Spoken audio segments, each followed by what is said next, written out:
بسم اللہ الرحمن الرحیم۔ السلام علیکم۔ روشنی لائٹ چینل کی طرف سے میرے تمام ناظرین کو خوش آمدید۔ ناظرین اکرام، آج کی ویڈیو ایک ریکویسٹڈ ویڈیو ہے۔ میرے بہت سے ناظرین کا اصرار تھا کہ آپ کرولش عثمان پر تو ویڈیو بناتی ہیں لیکن باربرا ڈرامہ سیریز پر آپ کی ویڈیوز بہت کم ہوتی ہیں، تو میں نے سوچا کہ ان کے لیے کوئی ایک اسپیشل ویڈیو لائی جائے۔ اور آج کی ویڈیو ناظرین اکرام باربرا کی وہ 15 اقساط جو آن ایئر ہو چکی ہیں ان کا ریویو ہے۔ اس ویڈیو میں ہم ڈائریکٹر اور کہانی میں تبدیلی سے پہلے اور بعد کی آنے والی قسطوں کا تجزیہ کریں گے، باربرا کے بڑے اور اہم کرداروں پر بات کریں گے اور جانیں گے کہ باربرا میں وہ کون سی خامیاں ہیں جو اب تک اس کی ریٹنگ نہیں بڑھا سکی۔ اور اس کے علاوہ اگلی آنے والی قسط کے متعلق بہت اہم خبریں آپ لوگوں کے سامنے پیش ہوں گی۔ تو ناظرین اکرام، آئیے چلتے ہیں اپنی ویڈیو کی طرف۔ شاید آپ لوگوں کو یاد ہوگا کہ باربرا جب شروع ہوا تب اینگن آلتان کے فینس بہت ایکسائٹڈ تھے کہ پہلے انہوں نے اینگن آلتان کو گھوڑے پر دیکھا تھا مگر اب کشتی پر جنگیں لڑتا دیکھیں گے۔ مگر پہلی قسط جو کہ بہت سسپینسفل ہونی چاہیے تھی وہ کافی سلو رہی۔ اس کے علاوہ ڈرامے کے کرداروں کی بھی صحیح سمجھ نہیں آئی۔ ایک اور خاص بات یہ کہ اس تاریخی ڈرامہ سیریز میں ایک بھی اسلامک ایلیمنٹ نہیں تھا۔ عروج اور الیاس کو عورت باز ٹائپ ایسے تاجر دکھایا گیا جنہیں تجارت کے علاوہ اور کوئی غرض نہ تھی۔ تو ناظرین اکرام، یہ چیز مداحوں سے ہضم نہ ہوئی اور اس کی ریٹنگ گرنے لگی۔ اور جو کردار اس ڈرامے میں شامل کیے گئے تھے ان میں سب سے زیادہ انوائنگ کردار ڈیسپینا کا تھا، جس کی موجودگی کا کوئی بھی مقصد سمجھ نہیں آ رہا تھا، جو عروج کے کھانا نہ کھانے کا قصوروار بھی ایزابیل کو ہی ٹھہراتی تھی۔ جب ڈرامہ سیریز میں ناظرین کی دلچسپی کم ہوئی تو ٹی آر ٹی نے فوراً ایکشن لیا اور ڈائریکٹر اور کہانی لکھنے والا تبدیل کر دیے۔ لیکن نئے اسکرپٹ رائٹرز جو کہ اوینش بیوک سلجوکلو لکھ چکے تھے، انہوں نے آتے ساتھ ہی باربرا میں یہ بڑی تبدیلیاں کر دی۔ نمبر 1، کہانی کو سمندر سے زمین پر شفٹ کر دیا اور ہمیں جہاز ران کشتیوں کے بجائے گھوڑوں پر نظر آنے لگے۔ نمبر 2، عروج کا کردار خضر کو دے دیا گیا اور خضر کا کردار عروج کو۔ آپ لوگ نہیں سمجھے؟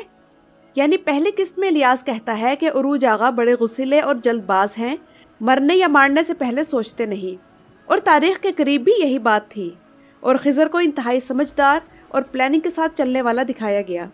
لیکن بعد کی قسطوں میں عروج ہمیشہ ہمیں پلاننگ کے ساتھ کام کرتا دکھایا گیا، جبکہ خضر کو ایکشن میں آنے کی ہمیشہ جلدی ہوتی تھی۔ مثلاً کتاب کے معاملے میں خضر جب عروج کو بار بار کلمنوس جانے کا کہتا ہے تو عروج کہتا ہے کہ میں کوئی بھی قدم فوری طور پر نہیں اٹھاتا۔ تیسرا کام یہ کیا گیا کہ چونکہ اینگن آلتان کے فین فالنگ دیرلش ایرترول کی وجہ سے اولاش ٹونا سے زیادہ تھی تو آلتان کا کاسٹیوم بدل کر انہیں زیادہ سکرین ٹائم دینا شروع کر دیا گیا۔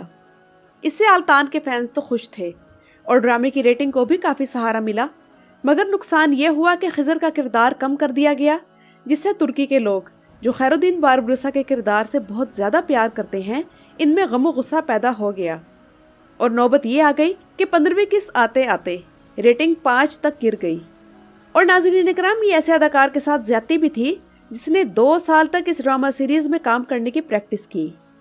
چوتھی تبدیلی یہ کی گئی کہ چونکہ کہانی کو سمندر سے زمین میں شفٹ کر دیا گیا تھا تو کچھ کرداروں کے علاوہ باقی تمام واقعات فرضی دکھانے شروع کر دیے۔ یہاں آپ لوگ سمجھ لیں کہ باربرا بنانے کا مقصد سراسر سیاسی ہے، اسی لیے ترکی کے سرکاری T V channel T R T کو یہ ٹاسک دیا گیا تھا۔ فرضی واقعات دکھانے کا سائیڈ ایفیکٹ ڈرامے کی ریٹنگ کو ہوا۔ حالانکہ باربرا برادران کی اپنی اصل تاریخ ہی اتنی ایکشن سے بھرپور ہے کہ تاریخ کو بدلنے کی یا مسخ کرنے کی ضرورت ہی نہیں تھی۔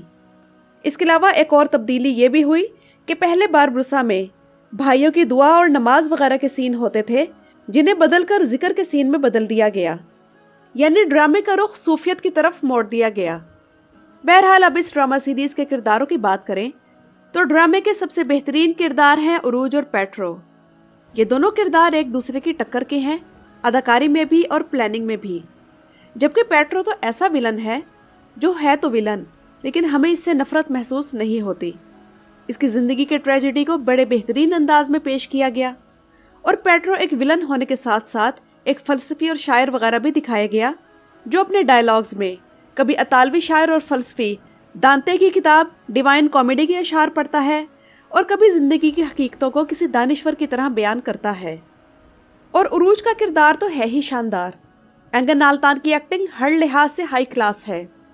اس کے بعد اہم کردار ہے خضر، جس کے بارے میں بتا چکی ہوں کہ اسے بیک فٹ پر کر دیا گیا تھا، مگر اب اطلاعات ملی ہے کہ آنے والی اقساط میں خضر کے کردار کے بارے میں مداحوں کے لیے ایک بڑا سرپرائز ہوگا۔ میرے خیال میں یہ سرپرائز یہی ہوگا کہ خضر کو اب زیادہ سکرین ٹائم دیا جائے گا، اور تاریخ میں خضر کا کردار ویسے بھی ذہانت، طاقت اور مضبوطی کا مجموعہ تھا، اور جس طرح کی خضر کی شخصیت تھی، یعنی ایک جینیس، آرگنائزڈ پلاننگ کرنے والا ہیرو، تو اب ایسا ہی دکھایا جائے گا۔ جبکہ اولاش ٹیونا نے خود خضر رئیس کے کردار کے بارے میں کہا تھا کہ خیر الدین کا کردار اتنا عظیم ہے کہ میں اسے ادا کرتے ہوئے خوفزدہ ہوں۔ اور ناظرین اکرام، عثمانیوں میں مشہور تھا کہ اگر سمندر میں کوئی شیر ہے تو وہ خیر الدین باربروسا ہے، اور آج بھی ترکوں کا یہی خیال ہے، اور اس لیے ترک آج بھی دیوانہ دار خیر الدین پاشا سے محبت کرتے ہیں۔ اس کے علاوہ ناظرین اکرام، ڈرامے میں عثمانی کرداروں کی انٹری کر دی گئی جو کہ ناظرین کو اچھی لگی۔ اس کے علاوہ مملوک کردار بھی تھے جن کا عثمانی سلطنت کے ساتھ کلیش دکھایا جانے لگا، لیکن اس کے ساتھ ساتھ مملوکوں کے بارے میں ایسے ڈائلاگز بھی بولے گئے جس سے عرب ناظرین کے جذبات متاثر ہوئے۔ اس کے علاوہ کرداروں میں ایک بڑی زبردست انٹری پیری رئیس کے کردار کی تھی، ایک ایسا کردار جسے واقعی ڈرامے میں اتنا ہی ایکسپوجر مل رہا ہے جو اس کردار کے شایان شان ہے۔ یہ کردار جرت، ہمت اور لیڈرشپ کا مجموعہ ہے۔ لیکن ناظرین اکرام، یہاں ایک میرا اعتراض یہ ہے، جس پر ڈرامے کی ساری کہانی فوکس کر رہی تھی، کہ کتاب کا راز، اور اسے جتنا اہم دکھایا جا رہا تھا، بعد میں یہ اتنا ہی فلاپ ثابت ہوا، کیونکہ اگر نقشے پیری رئیس نہیں دینے تھے تو مریم کو اتنا اہم کیوں دکھایا گیا؟ اس کے علاوہ ناظرین اکرام، باربرس لار کی ریٹنگ نہ بڑھنے کی ایک بڑی وجہ وہ فضول قسم کے کمپیوٹر گرافکس تھے جو بالکل مصنوعی لگتے تھے۔ سمندر کی لہریں اور کشتی کا بیک گراؤنڈ تک حقیقی نہیں محسوس ہوتا تھا۔ کئی سیز میں آپ لوگوں نے نوٹ کیا ہوگا کہ عروج اور اس کا عملہ کسی کشتی پر چپکے سے چڑھتا ہے تو ان کے بال یا کپڑے تک گیلے نہیں ہوتے تھے، تو اس قسم کی چیزوں نے مداحوں کو بہت مایوس کیا۔ اگر ہم تاریخ کو ایک طرف رکھتے تو اس کے علاوہ ایک کمی جو ڈرامے میں محسوس ہو رہی ہے وہ یہ ہے کہ ترکوں کی روایات کے مطابق کچھ خواتین اداکاراؤں کا سر صحیح طریقے سے ڈھانپا نہیں گیا۔ مثال کے طور پر مریم، جسے ایک صوفی درویش نے پالا ہے، اس کے سر پر حجاب ہی نہیں، جبکہ اس کے مقابلے میں ڈیسپینا، جو کہ ایک عیسائی تھی اور پھر مسلمان ہوئی، اس کے سر پر حجاب ہوتا تھا۔ اب بات کریں اس خبر کی جو اس ڈرامے کے بند ہونے کے بارے میں چل رہی ہے، تو ایسی کوئی بات نہیں، یہ ڈرامہ 3 سیزن پورے کرے گا۔ لیکن اگر تاریخی حوالے سے بات کی جائے تو واقعات کے لحاظ سے ہم خیر الدین باربروسا کی یادداشتوں کی کتاب کے پہلے صفحے تک بھی نہیں پہنچے، اور آدھا سیزن گزر چکا ہے۔ تو سوال یہ ہے کہ خیر الدین پاشا کی 200 صفحات کی کہانی کو یہ باقی 2.5 سیزن میں کیسے دکھائیں گے؟ بہرحال خوشی کی بات یہ ہے کہ اب خضر کی بھی سمندری جنگیں دکھائی جائیں گی، اور پہلی بار ہم خضر کے منہ سے بھی بسم اللہ آتش کے الفاظ سنیں گے۔ باربرس لار کے بارے میں نئی خبریں یہ ہیں کہ ایک نیا اداکار 19ویں قسط سے سیریز میں شامل ہوگا، جس کا اصل نام تو سرکان گولاک ہے، مگر ڈرامے میں اس کا نام مسیح پاشا ہوگا۔ اس کا یونان سے تعلق ہوگا اور عثمانیوں کا بنایا ہوا گورنر ہوگا، جبکہ جلد ہی ایزابیل کے بھائی کی انٹری بھی ہوگی جس کی عمر 20 یا 25 سال دکھائی جائے گی، اور وہ غدار ہوگا۔ اس کے علاوہ 17ویں قسط سے اوزگے اوزگابلان نامی اداکارہ شاہین اور شہباز کی بہن کے طور پر سامنے آئے گی۔ میرا یہ خیال ہے کہ یہ نیگیٹو کردار ہوگا، کیونکہ شاہین سے ملنے سے پہلے شہباز اپنی بہن کے ساتھ مل کر اونیٹا نامی تنظیم کے لیے کام کرتا تھا۔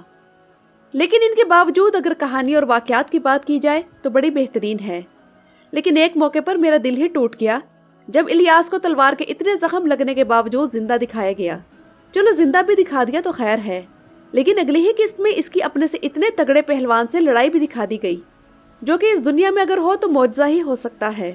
اور ویسے بھی اب یہ ترکی ڈراموں میں ٹرینڈ بن چکا ہے کہ ہر ہفتے کسی نہ کسی اداکار کو تلوار کے زخم لگا کر قسط کے اینڈ میں لٹا دیا جاتا ہے۔ ہمارا تمام ہفتہ پریشانی میں گزرتا ہے اور اگلی ہی قسط میں وہ چھلانگ مار کر کھڑا ہو جاتا ہے۔ اس کے باوجود ہمیں باربرس لار سمیت تمام ترکی ڈرامے پسند ہیں، جو کہ ہماری نئی نسل اور نوجوانوں کو ایک بامقصد انٹرٹینمنٹ فراہم کر رہے ہیں۔ تو ناظرین اکرام، یہ تو تھی میری آج کی ویڈیو۔ آپ لوگوں کو یہ ویڈیو کیسی لگی مجھے کمنٹ سیکشن میں ضرور بتائیے گا۔ میرا چینل وزٹ کرنے کا شکریہ۔